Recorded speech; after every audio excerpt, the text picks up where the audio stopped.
We all want to love to be social, but after keeping our distance for so long throughout the pandemic, for some it might seem like a daunting task to get back out there.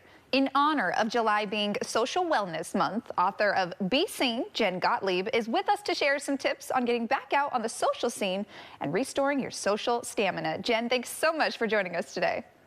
Hi, Olivia. I'm so excited to be with you today from across the country. I know it's looking a little gloomy over there in New York. You guys have some gloomy weather? It is, but I'm just stealing the sunshine from you, and I feel it. So it feels good. I love talking to you today on this day specifically. Perfect. Well, I'm so glad that we can bring a little sunshine to you, as you can see in our background and everything. But let's get into your book, Be Seen. Now, when people open the pages, Jen, what can they expect? Be Seen is a book all around how to not just make yourself visible to an audience if you're building a personal brand, becoming a recognized expert in your space, but really being seen as the most authentic version of you so that you can then create a community of people around you that appreciate you and see you for who you truly are. And I believe that that's what creates the most fulfilled life. And what really inspired you to write this book, Jen? Because not a lot of books out there that are like this, that touch the social part of things. Yeah, because I was being seen in an inauthentic way for a really long time. I was on a TV show all about heavy metal music for 5 years on VH1, and I didn't like heavy metal music. And I built a brand and built a lot of visibility around a person that wasn't really true to my authentic self. And as a result of that, I started to be in this huge internal battle, and my life really came to a halt. And it wasn't until I just started to actually see myself for who I truly was and let the world see me for who I really was that my business started to explode, that I started to build a brand that I loved, and that my life changed. Absolutely wonderful. And we're going to get into what's in these pages. I know you have a few tips for us when it comes to restoring our social stamina. What's one of the first tips you have, Jen?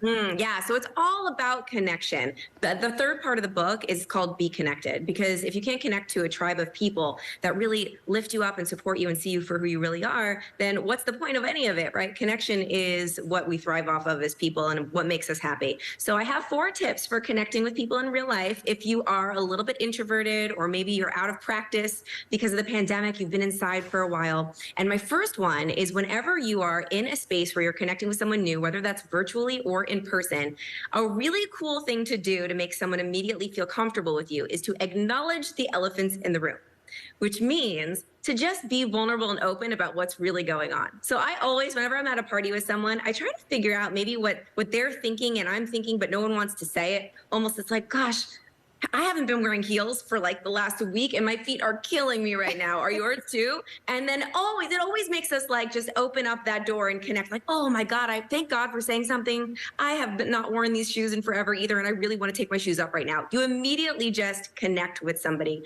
Or like, is it cold in here? Like, did you just taste what I just tasted in that punch? I don't know. It's always something that can break the ice when you just allow yourself to be vulnerable and say the thing that you know everybody else is thinking. I really love that too. Any way that you can break the ice or address the elephants in the room, it really does kind of create that connection with the other person in the room.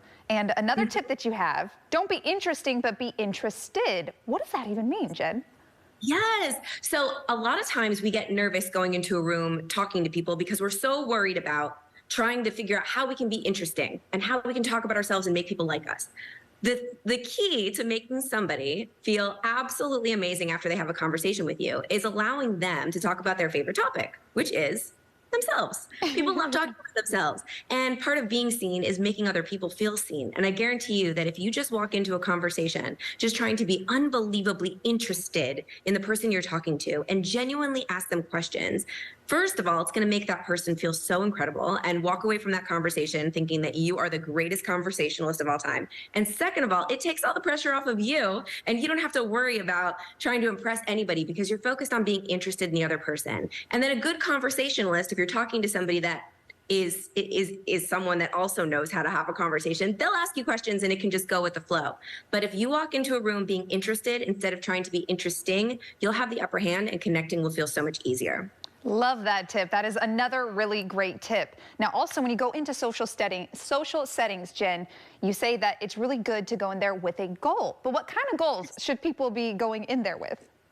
I'm actually introverted, so I like to speak on stages and be in front of a lot of people. But when it comes to going into a room and networking, I often feel uncomfortable. So I like to gamify it for myself so that I know that I can have an out when I've accomplished my goal. And so therefore, like every networking event is always worth it, and it pushes me outside of my comfort zone when I'm kind of competing with myself. So I'll go into a networking event knowing, okay, my goal today is to take 4 selfies with people and leave with 4 selfies. And that will actually give me like a little competition with myself to try to get all those selfies. And therefore, I'll be connecting with people automatically and getting selfies with people, talking to people. And then once I've gotten my 4 selfies, I know that I've accomplished my goal and I can leave. If you don't go in with a goal, it can often be a little bit weird when you let yourself, should I leave? You start to have that FOMO. Oh, if I go too soon, I won't feel good about myself. I'll wonder what if. But if you've got a goal and you go in and you accomplish that goal, whether that is to connect with 3 people, take 4 selfies, ask 5 people different questions, and you did it, you can leave feeling confident. I came, I conquered, I networked, and now I can go home. These are all so many incredibly helpful tips, but you have one more for us, Jen, and that's always follow up with value. Yes. So none of this matters if you don't follow up because the relationship isn't necessarily made in the room. The relationship is always really made in the follow up. But I hate to break it to you, Olivia, most people follow up wrong. They just do it wrong. And I have the proof in my inbox to show you that most people follow up. They just don't know. They say like, just bumping this to the top of your inbox. It was really great meeting you. But that doesn't separate them from the other hundreds of emails that someone's getting if they were just at an event.